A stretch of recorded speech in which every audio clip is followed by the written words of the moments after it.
हाय, मैं हूं अविनाश और इस वीडियो में हम जानने वाले हैं कि अगर आप नीट 2024 के लिए अप्लाई कर रहे हो और पढ़ाई चालू कर दी है, लास्ट 6 मंथ्स बचे हुए हैं आपकी पढ़ाई के, तो क्या कर सकते हो ताकि 650 का प्लस का स्कोर आप कर सको स्कोर।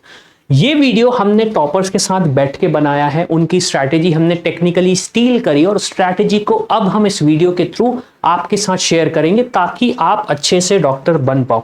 मैं हमेशा बोलता हूं मेरा काम है रास्ता दिखाना, आपका काम है डॉक्टर बनने का। मैं अपना काम कर रहा हूं, मैं चाहता हूं आप अपना काम भी करो। तो इस वीडियो में हम स्टेप बाय स्टेप चीजें सीखेंगे।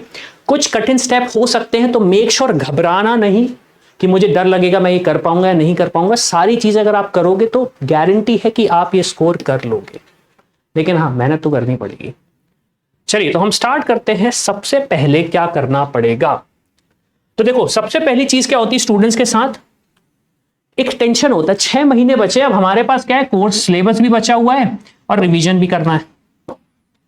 अब मैक्सिमम स्टूडेंट्स के साथ ये प्रॉब्लम होती है कि वो सिलेबस कंप्लीट नहीं होता। क्यों? क्योंकि पबजी खेलना है, गेम खेलना है, व्हाट्सएप पे नोटिफिकेशन आना है, फेसबुक, इंस्टाग्राम, स्नैपचैट चलाना है, तो कोर्स कंप्लीट नहीं होता। तो क्या करते हैं हम, उसको टालते जाते हैं। तो सबसे पहला फोकस आपका होना चाहिए सिलेबस कंप्लीशन। सिलेबस कंप्लीशन इसलिए करना है क्योंकि यहां पे आप सारी चीजें कवर कर लोगे। रिवीजन के चक्कर में पढ़ोगे तो दिक्कत क्या होगी, जो चीज छूट गई है वो आगे जाके भी छूट जाएगी। और एक सबसे इंपॉर्टेंट पॉइंट जो हमने भूली है, leaving syllabus is like giving up on your score. इसका सिंपल सा मतलब है फुल टॉस बॉल आ रही है और आप उसको प्ले कर रहे हो, बस, और कोई मतलब नहीं। तो मेक श्योर जो पहली प्रायोरिटी है, पहली प्रायोरिटी आपकी होनी चाहिए कि आप अपना सिलेबस कंप्लीट करो, रिवीजन के चक्कर में मत पड़ो। पहला फोकस होना चाहिए सिलेबस कंप्लीशन का।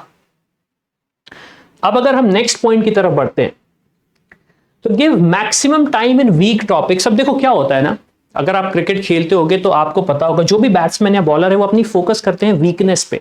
स्ट्रॉन्ग पॉइंट्स पे तो हर कोई फोकस कर लेता है, लेकिन वीक पॉइंट से जो फोकस आता है उसके बेसिस पे आपका स्कोर ऊपर आता है या नीचे जाता है। अगर आपको कोई टॉपिक नहीं बन रहे हैं, इसका मतलब यह है उसी की वजह से आपका स्कोर नीचे जाने वाला है, क्योंकि स्ट्रॉन्ग टॉपिक की वजह से तो आपका स्कोर ऑब्वियसली बात है अच्छा आएगा ही।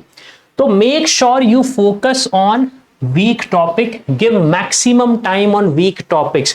अब ये आप अपने हिसाब से स्ट्रैटेजी बना लो कि मुझे सही टाइम क्या रहेगा, मुझे कब पढ़ना चाहिए, मुझे कब नहीं पढ़ना चाहिए, लेकिन वीक टॉपिक्स को छुओ, डेली टच करो, ताकि आपके जो वीक टॉपिक्स हैं वो मीडियम पे आए और यहां से फिर स्ट्रॉन्ग की तरफ कन्वर्ट हो।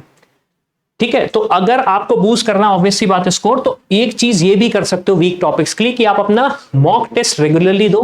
उससे आपको पहली तो चीज ये पता चल जाएगी कि वीक टॉपिक्स क्या है मेरे। काफी सारे स्टूडेंट्स को यही समझ में नहीं आता मेरी वीकनेस कहां पे। तो मॉक टेस्ट अपीयर करो, वीक टॉपिक्स आपके सामने आएंगे और फिर उस पर फोकस करना चालू करो। अब अगर मैं नेक्स्ट स्ट्रैटेजी की तरफ बढ़ूंगा तो नेक्स्ट स्ट्रैटेजी है हमारी ऑनलाइन लेक्चर फॉर रिवीजन। अब देखिए क्या होता है ना, ऑनलाइन लेक्चर में एक सबसे बड़ा जो इशू है वो ये है कि कभी कभी वो स्ट्रक्चर वाइज नहीं होता।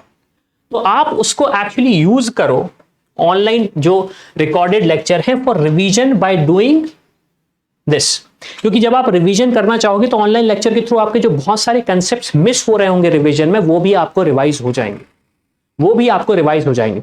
तो बेस्ट स्ट्रेटेजी ये है, आपने एक लिस्ट बनाई सारे टॉपिक्स की, आपके पास ऑलरेडी पता है कि आपके वीक टॉपिक्स क्या हैं, आपने वहां पे वीडियो उठाना चालू किया और उसको कवर अप करना चालू किया। जैसे जैसे कवर अप करोगे आपके वीक टॉपिक्स धीरे धीरे सही होते जाएंगे और फिर आपको जो एडवांटेज लेना है 650 प्लस वाला वो मिल जाएगा।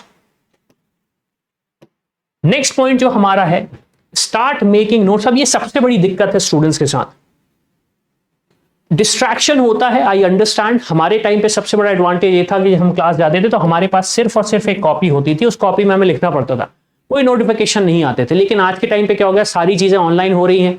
नोट्स भी मैक्सिमम स्टूडेंट्स अपने लैपटॉप पे बनाते हैं, अपने मोबाइल फोन पे बनाते हैं। तो होता क्या है, डिस्ट्रैक्शन होता है। डिस्ट्रैक्शन के बेसिस पे बहुत दिक्कत होती है। तो नोट्स एक ऐसी चीज है जो मिस आउट हो जाती है। तो मेक श्योर कि आप नोट्स बना रहे हो। नोट्स बनाने से होगा क्या, आप जब चीज लिखोगे अपने हाथ से तो आपके दिमाग के अंदर भी जाएगी। तो make sure you are making notes and referring to someone else's note will not help you. Start making your own hand written notes in a classroom. अब इसका मतलब ये है, हमारे टाइम पे हम क्या करते थे, हम फोटोकॉपी वाले के पास जाते थे और बोलते थे भाई इनकी फोटोकॉपी बना के दे दो हमें। बस ये होता था कि उससे हम पढ़ते थे, दैट्स दी ओनली एडवांटेज। लेकिन क्या होता है ना, जब आप खुद कोई चीज करते हो तो आपको चीजें समझ में आती है। अगर आपको कोई एल्गोरिदम लिखनी है तो एक तो आपने नोट से पढ़ लिया तो आपको समझ में आएगा हाँ A plus B equal to this and B plus C equal to this. लेकिन जब आप खुद करोगे तो आपके दिमाग में क्वेश्चन भी आ सकता है, यार ए प्लस बी ऐसा क्यों है। फिर आपने देखा इसके ऊपर एक जो स्टेप दिया है उसके बेसिस पे ये आंसर आ रहा है। तो जब वो चीज क्लियर हो जाती है ना तो आपको फिर वो दिमाग में होता है, और जैसे ही दिमाग में होता है तो एग्जाम हमारा अच्छा जाता है। तो मेक श्योर आप नोट्स बना रहे हो, नोट्स हैंड रिटन बनाओ ताकि दिमाग में रहे। दूसरी चीज, किसी दूसरे के नोट से रेफर मत करो। कॉपी पेस्ट करोगे दिक्कत होगी, क्योंकि एग्जाम में कॉपी पेस्ट नहीं चलता है। नेक्स्ट टॉपिक है रीडिंग एनसीईआरटी बुक्स। अब मैक्सिमम स्टूडेंट्स के साथ दिक्कत ये होती है कि 10-15 बुक्स से पढ़ना है, हमें ये वाली बुक भी पढ़ना, हमें वो वाली बुक भी पढ़ना, मेरे सर ने मुझे ये सजेस्ट किया, मेरी दीदी मुझे ये सजेस्ट करे, मेरा सब्जी वाला मुझे ये बुक सजेस्ट कर रहा। अब प्रॉब्लम क्या होती है ना, सब्जी वाला तो डॉक्टर है नहीं, तो वो तो सिर्फ एक सजेशन दे रहे हैं। लाइफ किसकी डिपेंडेंट है? लाइफ आपकी डिपेंडेंट है। डॉक्टर किसको बनना है? डॉक्टर आपको बनना है। तो जो सही सलाह है वो ये है कि आप एनसीईआरटी बुक पे फोकस करो, आप एनसीईआरटी बुक पे फोकस करो, दूसरी जगह मत जाओ। Reading NCERT and practising question is a way to go and it will save time as well. क्योंकि देखो एनसीईआरटी मैक्सिमम चीजें कवर करता है, हर छोटी से छोटी और हर बड़ी से बड़ी चीजें कवर अप करता है। तो मेक श्योर कि आप एनसीईआरटी को पहला प्रेफरेंस दो। दूसरी बुक्स भी अच्छी हैं लेकिन पहला प्रेफरेंस स्पेशली मेरे नीट के एग्जाम के लिए एनसीईआरटी बुक होनी चाहिए। अब नेक्स्ट है एमसीक्यू की प्रैक्टिस करना। अब एमसीक्यू की प्रैक्टिस क्यों करना है उसके हम कारण डिस्कस करते हैं। सबसे पहली चीज क्या करना है, तो practice at least 100 MCQ on every topic. मैंने फिर से बोला, टॉपिक की लिस्ट है आपके पास, एग्जाम दो, मॉक टेस्ट में अपीयर हो, एमसीक्यू में करो, आपको पता चल जाएगा आपके वीक या स्ट्रॉन्ग टॉपिक्स कौन से हैं। जब 100 एमसीक्यू करोगे हर टॉपिक में तो ऑब्वियस सी बात है बहुत सारी चीजें आपको अपने आप ही क्लियर हो जाएंगी। सेकेंड चीज, where you can find them, तो आप उसको एनसीईआरटी बुक में फाइंड कर सकते हो, मिनी क्वेश्चन बैंक्स में फाइंड कर सकते हो, एग्जाम्पलर में फाइंड कर सकते हो। तो बहुत सारे ऑप्शंस हैं आपके पास, बहुत सारे ऑप्शंस हैं। हम भी कोशिश करेंगे आपको एमसीक्यू प्रोवाइड करने के, लेकिन इसके लिए मैं आपको एक चीज सजेस्ट करूंगा।